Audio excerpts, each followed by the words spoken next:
Aloha and welcome to part 8 of my Foundations of Yoga video series. In this video, I'm going to be talking about edges. Another important dimension in yoga is learning how to play the edge. The body has edges that mark its limits in stretch, strength, endurance, and balance. The flexibility edges can be used to illustrate this. In each posture at any given time, there is a limit to stretch, which is referred to as the final or maximum edge. This edge has a feeling of intensity and is right before pain, but is not pain itself. The edge moves from day to day and even from breath to breath. It does not always move forward. Sometimes it retreats. Part of learning how to do yoga is learning how to surrender to this edge, so that when it changes, you move with the change. It is psychologically easier to move forward than to back off, but it is just as important to learn to move back if your edge closes, as it is to learn to move forward slowly as the body opens. There is a subtle psychological addiction to a completed pose, or at least to your maximum extension. The tendency to push toward maximum extension quickly puts you out of touch with the body's feedback and makes you come out of the posture sooner.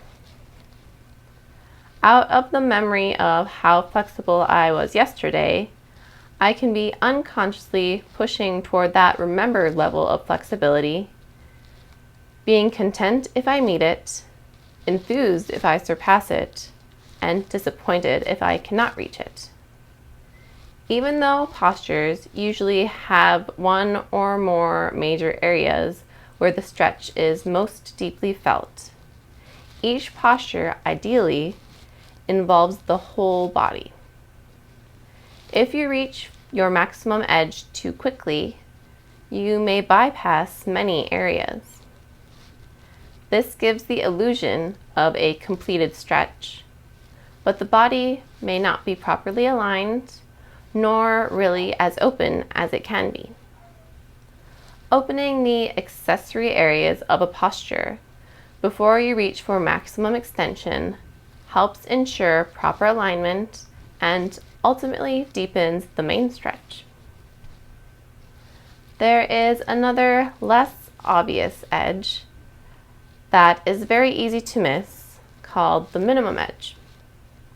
This edge occurs while moving into the posture where the body meets its very first resistance.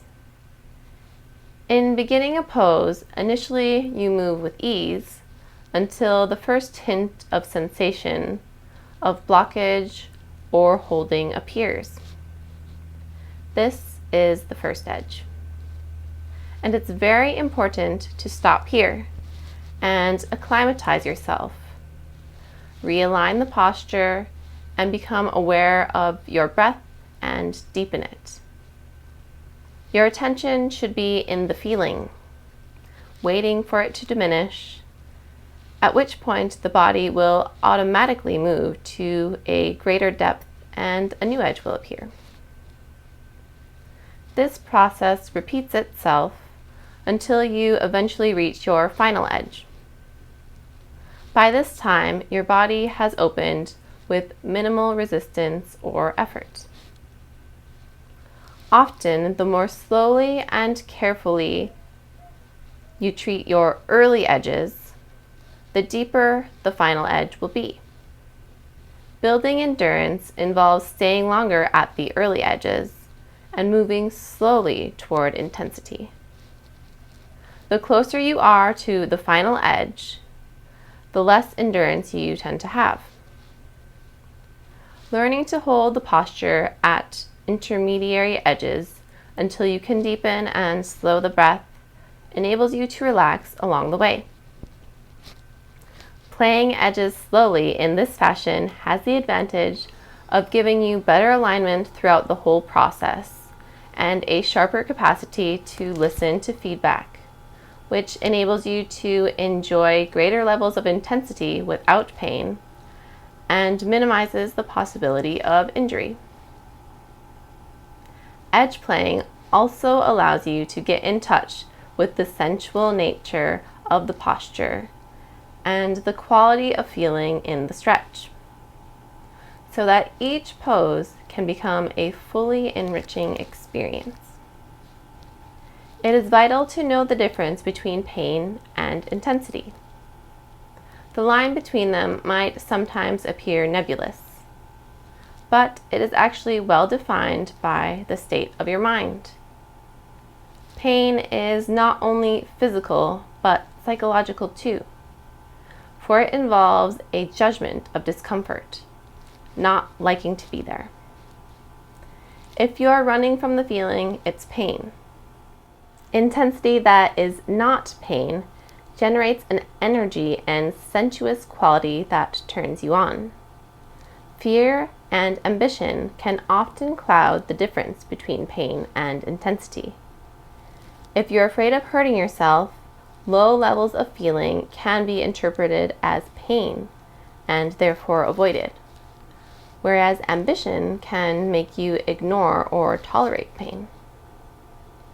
If you are fearful in a posture, it is wise not to override this fear in order to be courageous, since this makes injuring yourself more likely, creating a self-fulfilling prophecy. Instead, you can play the edge of fear. Find a place in the posture where you're not afraid, but near where the fear comes in.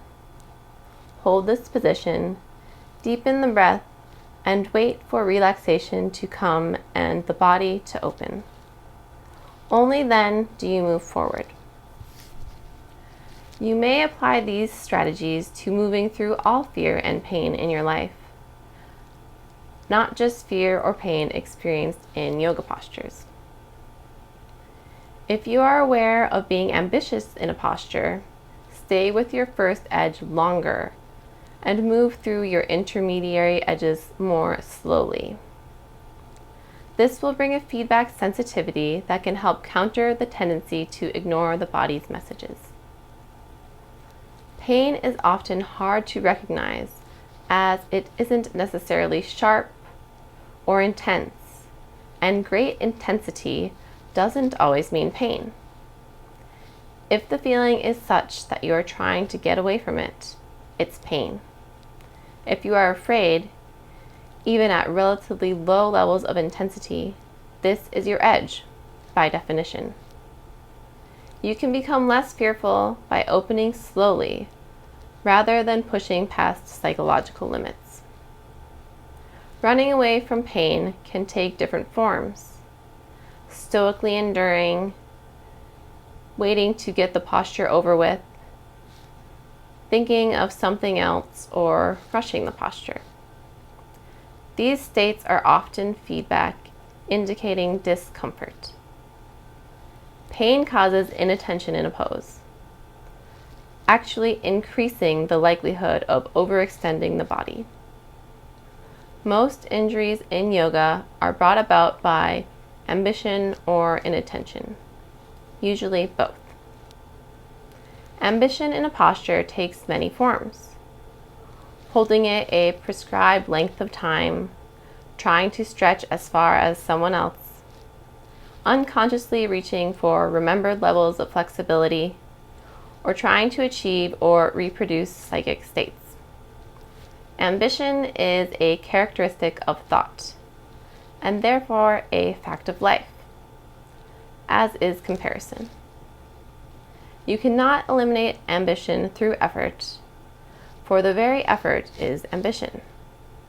Awarely playing the different edges turns your attention away from ambition and towards the body's feelings. Ideally, a posture should not bring pain. Pain is feedback. If you ignore it or try to push past it, you will eventually hurt yourself.